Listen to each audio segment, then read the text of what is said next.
Hey guys, what is up? Fluffy Ninja from Warproof Paintball and Warsport Chicagoland here with another episode of the Weekend Loadout. If you don't know what this is, I take one of my paintball markers and I show you a setup that I would use for a weekend to play. This one's actually kind of odd, and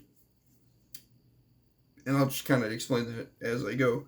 So this is a trilogy autococker. This is kind of like the poor man's autococker, I guess. It's hey, I wanted an autococker, but I couldn't afford, an Empire Resurrection. I couldn't afford a Meteor autococker or anything like that. This was kind of WGP's like last throw at an autococker, and everybody was kind of like, "This sucks. What the fuck?" When you get them and you get them tuned right, they shoot awesome. Like they still shoot really nice. Like they're very decent guns. Not necessarily for beginners, because it is still an autococker. It does still take a little bit of tweaking and tuning, but they're not horrible guns. Like they actually are really nice for a beginner's autococker. Yeah, they're absolutely amazing. But if for your first gun, I probably wouldn't go with this. I would go with like an EMAC or something like that if you wanted to play mechanical.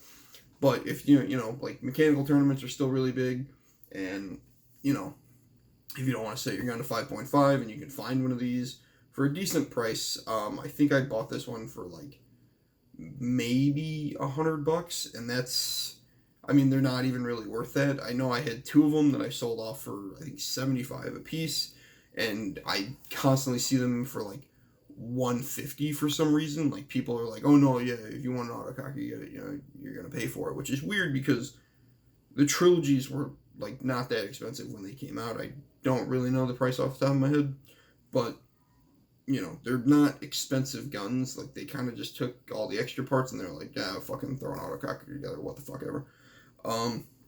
But yeah, like it's a decent shooting little gun. It really is. Now, like the reason that I say this is kind of odd is because literally everything else on this gun cost more than this gun that I paid for it. So we have a Spire IR with a speed feed. That's a little bit overkill, but the only reason the Spire's on there is because it's the only loader I have with a feed neck thin enough to actually fit the feed neck of the autococker.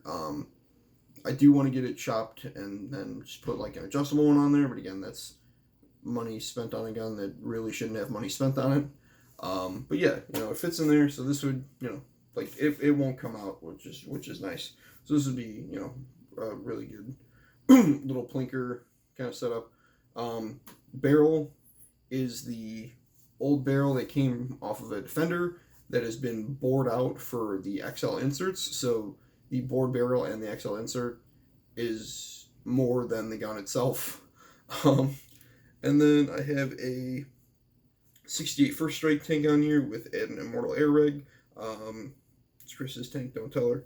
But I threw this reg on there because there wasn't one on there, and I didn't know where her reg was.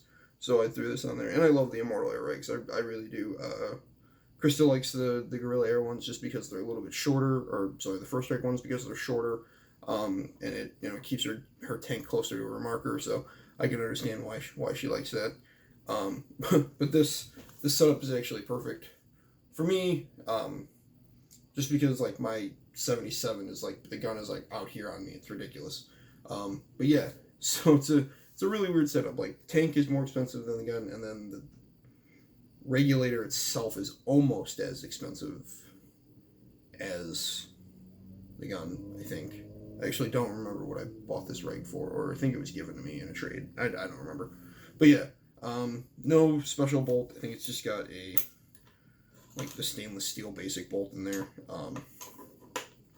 It's a gun that, like, if you want to upgrade it, you really shouldn't, because there's not a lot of room to upgrade it. Like, there's not, like, you shouldn't spend any more money on this autococker than you do to buy it. And, you might have to fix it up a little bit, which isn't a big deal. Mine actually came shooting, which was awesome. I thought I'd have to tweak it, clean it, whatever I had to do, but I got, pretty good deal out of it.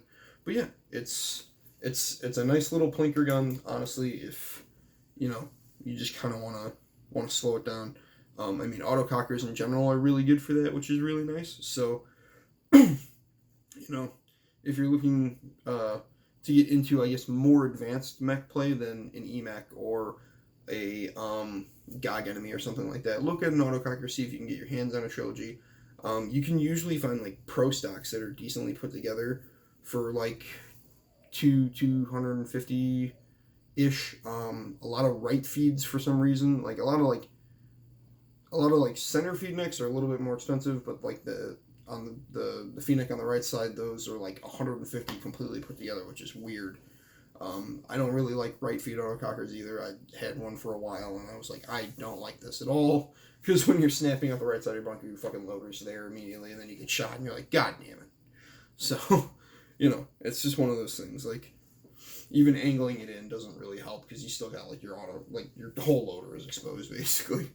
But yeah, center feed autocockers I prefer anyway. But yeah, like this loader is like sticking up quite a ways compared to like most markers that it would be on. So that's why I kind of want to get the feed neck chopped. But again, that's money that does not need to be spent. It fits in the feed neck, and that's good enough for me. As long as it shoots paintballs, I don't really care. So yeah, that is this weekend's loadout. Thank you guys very much for watching. Thank you guys so much for subscribing if you're a subscriber. And I will catch you in the next video.